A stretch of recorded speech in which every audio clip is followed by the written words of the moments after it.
नमस्कार दोस्तों, मैं हाजिर हूं झारखंड के प्रमुख समाचार पत्रों में छपी झारखंड समेत गढ़वा, पलामू और लातेहार की चुनिंदा बड़ी खबरों के साथ।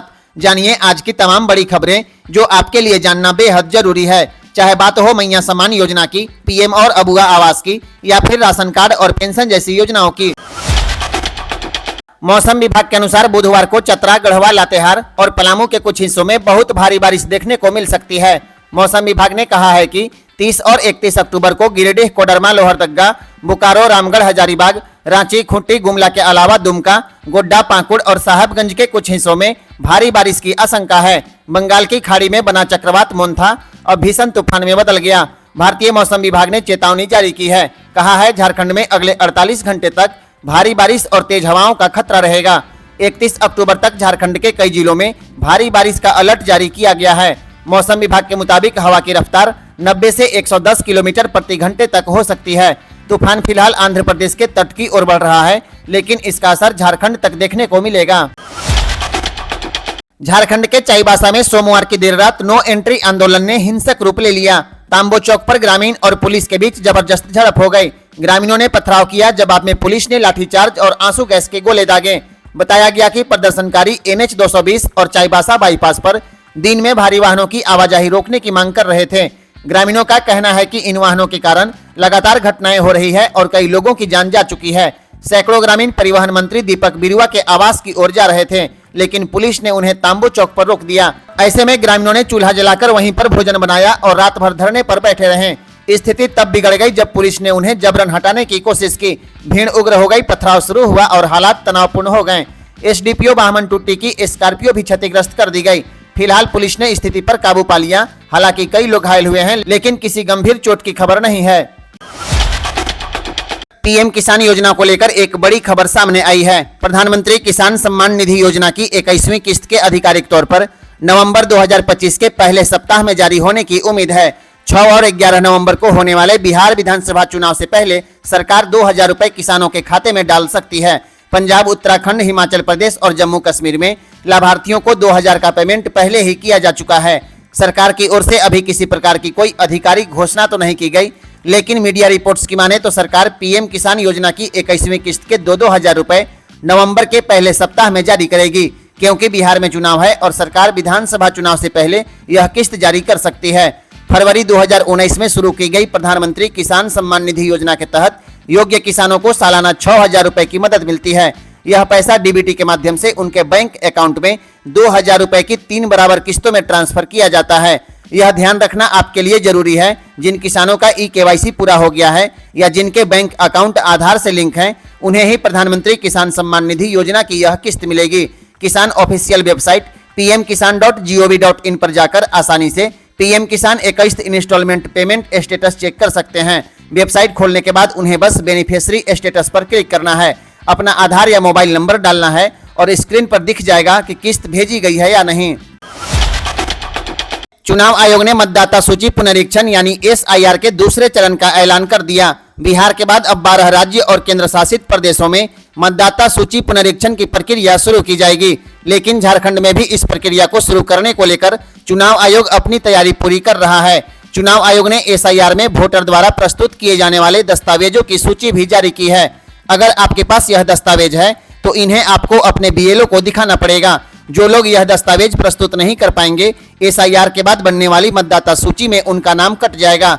आपको बता दें, केंद्र या राज्य सरकार द्वारा जारी किया गया पेंशन पेमेंट ऑर्डर, सरकार या स्थानीय निकाय, बैंक, पोस्ट ऑफिस या LIC द्वारा जारी किया गया certificate, birth certificate, passport, educational certificate, permanent residence certificate, forest right certificate, जाति प्रमाण पत्र, NRC, राज्य या लोकल बॉडी द्वारा तैयार फैमिली रजिस्टर, जमीन या हाउस अलॉटमेंट सर्टिफिकेट मान्य होंगे। आपको बता दें, जिनके नाम वर्ष 2003 की मतदाता सूची में नहीं है, उन्हें नई सूची में अपना नाम कटने से बचाने के लिए पहचान के 3 दस्तावेज देना होगा। वहीं जिन लोगों के पिता का नाम इस मतदाता सूची में है, उन्हें पिता से संबंध का प्रमाण पेश करने के साथ पहचान का 1 दस्तावेज देना अनिवार्य होगा। इसके लिए BLO घर घर जाकर इसका फॉर्म देंगे। आपको बता दें, ऐसे मतदाता जिनके नाम 2003 के SIR में शामिल है, उन्हें कोई दस्तावेज नहीं दिखाना होगा।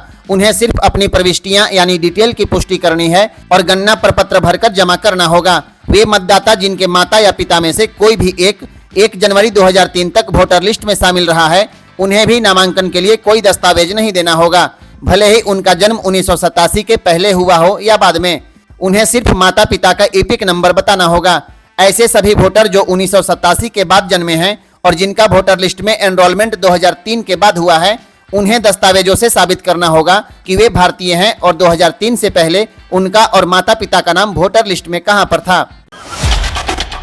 झारखंड में बजट के अभाव में सोयाबीन बड़ी और मोटा अनाज वितरण योजना अधर में लटक गई और 7 महीने के बाद भी इस योजना की शुरुआत नहीं हो पाई।